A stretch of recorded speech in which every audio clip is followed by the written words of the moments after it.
My boss, David Kravitz, slammed the printed email on my desk at 9:47 a.m.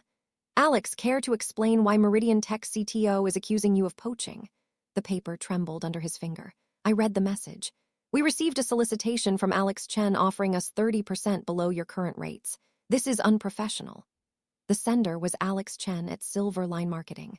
Note the hyphen, not our real domain. My stomach dropped. I'd been at Silverline for 3 years, built their SaaS division from $0 to $8 million. David knew this, but he was already smiling that thin, triumphant smile. This is a termination-level offense, Alex. The open office went quiet. 12 coworkers stopped typing. My phone buzzed in my pocket, Meridian's real CTO, Priya Singh, calling me directly. David saw her name. Hand it over, that's company property. I slid the phone across our desk. The screen lit up. Alex, ignore David. He's been calling Blackwood Solutions. Blackwood was our biggest competitor. The pieces clicked into place. David wasn't just trying to fire me. He was setting me up to cover his own theft. David, I need to call her back on speaker. He laughed. You've got nothing to say. David pocketed my phone. You're suspended effective immediately. It will escort you out. He turned to the open office. Let this be a lesson. Loyalty matters. 2 security guards appeared from nowhere. They flanked my desk. One touched my elbow. Ms. Chen, please stand. I did, my legs like water. My desk photos stared back at me, my mom and me at graduation. She'd mortgaged her house to put me through college. If I lost this job, I'd lose the commission check covering her property taxes, $3,800 due in 10 days. Without it, the county would start foreclosure. David had asked about my family last month, seemed concerned. Now I understood why. He was collecting ammunition. I'll get my things, I whispered. No need, David said. We'll ship them. He handed me a manila envelope, my termination letter, already signed by Karen Mills, HR director. But Karen was David's college roommate. The fix was in. As security walked me out, David called after, Meridian's contract is mine now, Alex. You never deserved it. I turned. The contract isn't yours until they sign. He smirked. They already have. The security guards marched me to the lobby. One wouldn't meet my eyes. The other looked genuinely sorry. Policy, he mumbled. Outside, the August heat hit like a wall. I stood on the sidewalk with nothing but my keys and wallet. My laptop, my phone, my files all locked inside. I walked 3 blocks to a Starbucks, ordered a coffee I couldn't afford, and pulled out my personal laptop. The one David didn't know about. Company policy said no personal devices, but I'd kept it for exactly this reason. I logged into my personal email. There, buried in spam, an email from Priya Singh, Meridian's real CTO, sent at 9:42 a.m. Alex, we got a weird offer from someone claiming to be you. Different email address, different rates. Thought you should know. Also, your boss has been calling us twice a day pushing Blackwood Solutions, offering consulting fees if we switch. She'd attached recordings, 3 of them. I grabbed headphones and listened. David's voice, smooth and confident. Sign with Blackwood and I'll make sure you get $150,000 cash, off the books. Wire fraud, across state lines, federal crime. I saved everything to a USB drive. Then I called my lawyer, not a corporate lawyer. A criminal defense attorney I'd worked with on a pro bono case last year, Lisa Torres, a former prosecutor who'd seen this playbook before. Lisa's office was a converted loft downtown. She listened to the recordings twice, her expression never changing. Alex, this is federal wire fraud. You have him dead to rights. She leaned forward. But you need to be smart. If you go to the FBI now, Silverline will lawyer up. They'll claim you stole company property, those recordings. We need to make him expose himself, publicly. She outlined a plan. Step 1, get reinstated. Step 2, let David think he's won. Step 3, set a trap using the one thing he wants more than anything, Meridian's signature. I left Lisa's office at 1:00 p.m. with a clear head and a clear mission. I walked back to Silverline. The receptionist looked panicked when she saw me. Ms. Chen, you're not allowed. I'm here to see David. He forgot to have me sign something, she called up. David answered, smug. Send her in. He met me at the elevator, grinning. Come to beg for your job. I held up a manila folder. Came to sign the Meridian termination papers. You were right, I don't deserve them. His eyes lit up. He led me to his office, closed the door. Smart girl. He pulled out a contract. Sign this and I'll make sure you get a neutral reference. The contract transferred all rights to the Meridian deal to him personally. Not to Silverline. To him, I pretended to read it. This looks standard. He pushed a pen toward me. Just sign. I signed with a blue pen. My real signature is always black, a small detail Lisa taught me. Blue ink can be disputed. Black cannot. David didn't notice. He signed below me, also in blue. The contract was now legally questionable. He sealed it in an envelope, gloating. Meridian signs tomorrow. My signature, my deal, you're out. I stood meek. Thank you for the opportunity, David. He waved me off.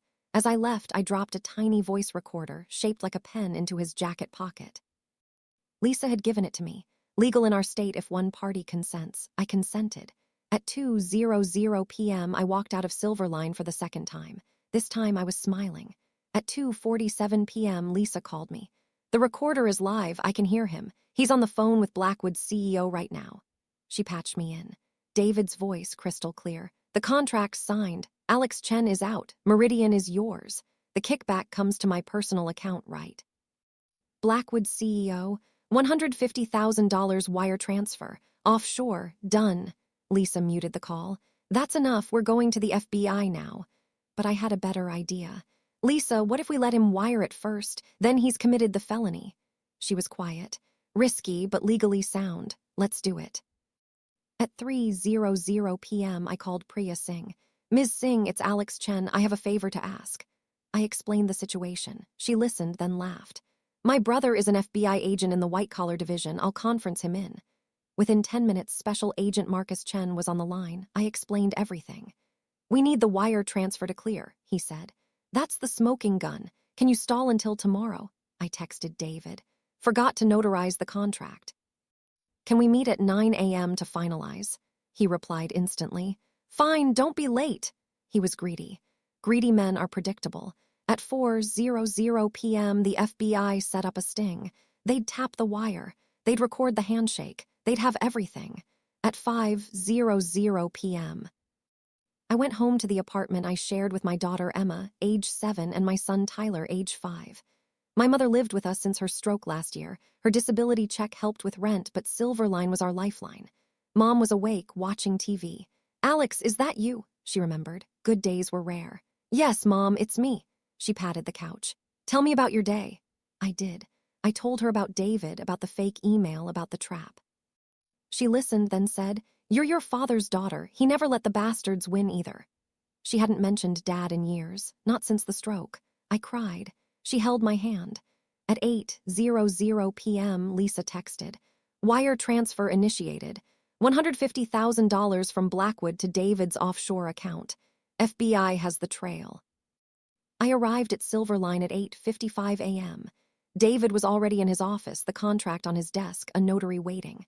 Let's get this done, he said, not looking up. At 9:00 a.m., I walked in with Lisa and Priya Singh in tow. David frowned. Who are they? Witnesses, I said. Standard practice for a contract this size. He hesitated, then shrugged. Whatever, sign here. He pointed to the notary's seal. I picked up the contract. Actually, David, I had my lawyer look at this last night. There's a problem. His face darkened. What problem? I flipped to the signature page. This contract transfers Meridian to you personally, not to Silverline. That's theft of corporate opportunity. David stood, his chair slamming into the wall. You little, the office door opened. 4 FBI agents walked in. Special Agent Chen led them. David Kravitz, you're under arrest for wire fraud, conspiracy, and attempted corporate theft. David's face drained of color. He looked at me. You set me up. I handed him the contract. You set yourself up. I just provided the rope. The agents cuffed him. As they let him out, he turned to me. You think you won? This is just beginning. I met his eyes. No, David, it's ending. David's arrest was federal news. Silverline's stock dropped 12% in one day. The board called an emergency meeting. By noon, they'd fired Karen Mills for complicity. By 1:00 p.m., they'd offered me her job as HR director. I declined. I want his job, I said. Chief Revenue Officer. They blinked. That's a board-level position. Exactly. I slid my evidence folder across the table. I just saved you from a $150,000 loss and a federal indictment. I also kept Meridian. That's worth a seat at the table. Diane Sterling, the board chair, smiled. She's right. Motion to appoint Alex Chen as CRO effective immediately. It passed. Unanimous. At 2:00 p.m., I moved into David's office, the same office where he'd threatened me 9 hours earlier. His family photo was still on the desk, his wife Sarah and 2 daughters. I felt a pang of guilt. Then I remembered the wire transfer, the forged email, the threat to my mother's home. I kept the photo. It reminded me why we fight. At 3:00 p.m., Priya Singh called. "Meridian's ready to sign. They want you in the room today." I took the contract from David's desk. The one he'd forced me to sign, I shredded it. Then I printed a new one with my name on it, my commission, my signature. The signing was at 4:00 p.m. I walked into Meridian's conference room, Lisa by my side. Priya Singh stood and shook my hand. "Ms. Chen, we heard about the drama. We're impressed." She slid the contract across the table. $3.2 million. My commission, $320,000. More than enough for Mom's property taxes, Emma's private school tuition, and Tyler's ADHD medication for a year. I signed with a black pen, my real signature. No disputes. As I handed it back, Priya added a clause. "Moral turpitude," she said. "If anyone at Silverline tries to poach this deal within 5 years, the contract voids and all funds revert to you personally." I stared. "You can do that?" "We just did," she winked. "Consider it insurance." The contract was binding. The ink was dry. David Kravitz had lost his job, his reputation, and his biggest deal, all because he'd tried to steal mine. At 5:00 p.m., I deposited the commission check via mobile app. The confirmation number, 322,023, my birthday, a sign, maybe, or just a coincidence. Either way, I'd take it. The next morning, I called Lisa. "I want to start something, a foundation, for workers who get framed like I almost did." She was quiet. "You just got promoted, you have 2 kids and a sick mother." "Exactly," I said. "I know what it costs to be powerless. I want to make sure no one else pays that price." By the end of the week, the Chen Davis Workplace Protection Foundation was filed as a 501 C3. My first hire was Zoe Kim, my former assistant who'd watched David bully me for months. She'd taken the original photo of David's family that day, proof she had my back when it mattered. My second hire was Aisha Patel, a cybersecurity expert I'd met during the evidence-gathering phase. Together, we built a hotline. 1 month in, we'd fielded 200 calls. The FBI called 2 months later. David was indicted. 5 counts of wire fraud. They wanted me to testify. I agreed. At the sentencing, David's lawyer argued mitigating circumstances. "My client has a family, 2 daughters." The judge was unmoved. "So does Ms. Chen." David got 7 years. Restitution to Silverline, $150,000. As they led him away, his wife Sarah caught my eye. She mouthed, "Thank you." I didn't understand until later that night when she called me. "He was going to leave us," she said. "The offshore account. It was for her." For her. The words landed like a punch. David had been planning to abandon his family for some woman at Blackwood. My trap hadn't just saved my career. It had exposed his escape plan. I found it in a box David had shipped to my house, my old keyboard from my cubicle days. Someone had spray-painted the keys purple. A note inside in Zoe's handwriting. "Can't delete the truth." I kept it, put it on a shelf in my new office. When a reporter asked about it during a profile on Silverline's turnaround, I told the story. The photo went viral. Purple keyboard became a symbol, not of revenge, of receipts, of documentation. Of the fact that the only thing more permanent than a lie is the truth printed in black ink. The Smithsonian called. I said yes. But I kept one key, the purplest one. I wear it on a chain around my neck. A reminder, a promise, a warning. David served 13 months before his behavior earned him a spot in a federal prison's business ethics program. He wrote me a letter. "I teach what I failed to learn," it said. "Every week I tell 20 inmates my story. How I tried to steal a $3.2 million contract and lost everything. Some laugh, some cry, all of them get it. They see themselves in me. They see what greed does." I didn't write back, but I authorized the foundation to send him books, business ethics, psychology, philosophy. If he was serious about change, I'd help. If he was gaming the system, I'd know. Sarah sent me photos of their daughters, Sophia and Lily, now 16 and 14. In one, they were volunteering at a food bank. "They want to meet you," Sarah wrote. "They want to know the woman who stopped their father from becoming someone they'd hate." I haven't agreed yet, but I'm considering it. Because family isn't blood. It's who shows up when you're erased. The Foundation's 50th case was a woman in Nebraska. She'd been accused of stealing clients. Her boss had forged her signature. We got her back pay, $120,000. She bought a house. Sent me a photo, her kids in the backyard. The caption, "Thank you for giving us a home." That's when I knew. This is why I do it. Not for the title, not for the power, but for the backyard, for the kids, for the woman who can finally sleep at night because she knows her work counts.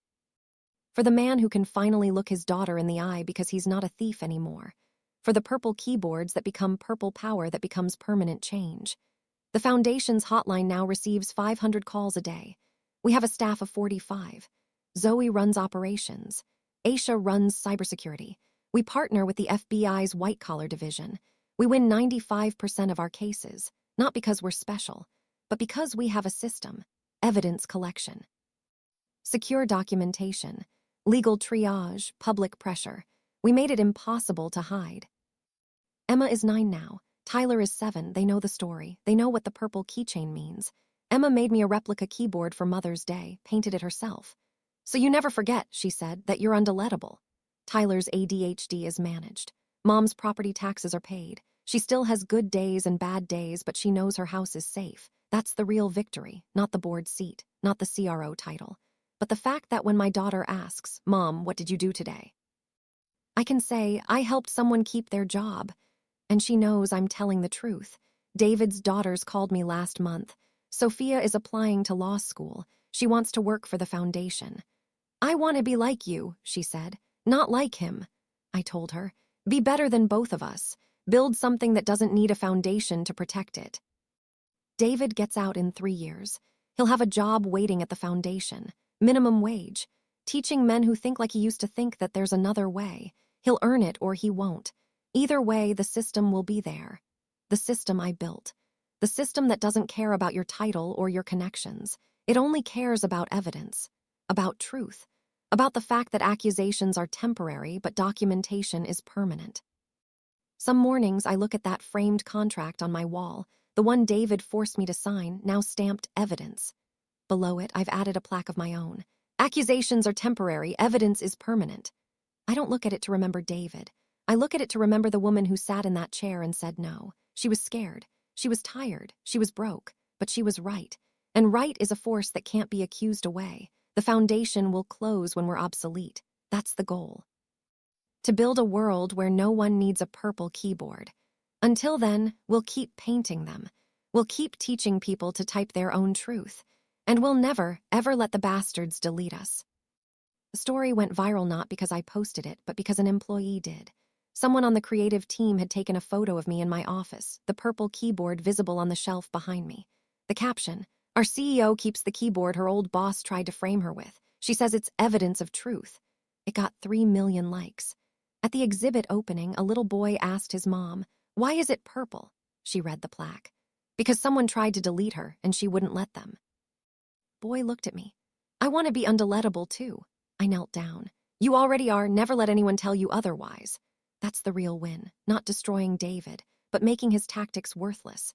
I built a system where liars can't exist, where accusation is met with evidence, where deletion is met with backup, where greed is met with prison time. The best revenge isn't about making someone pay. It's about making their methods obsolete. Some mornings, I barely think about David at all. I'm too busy building the future. And in that future, no one gets accused of stealing what they created. The truth is permanent, like purple, like me.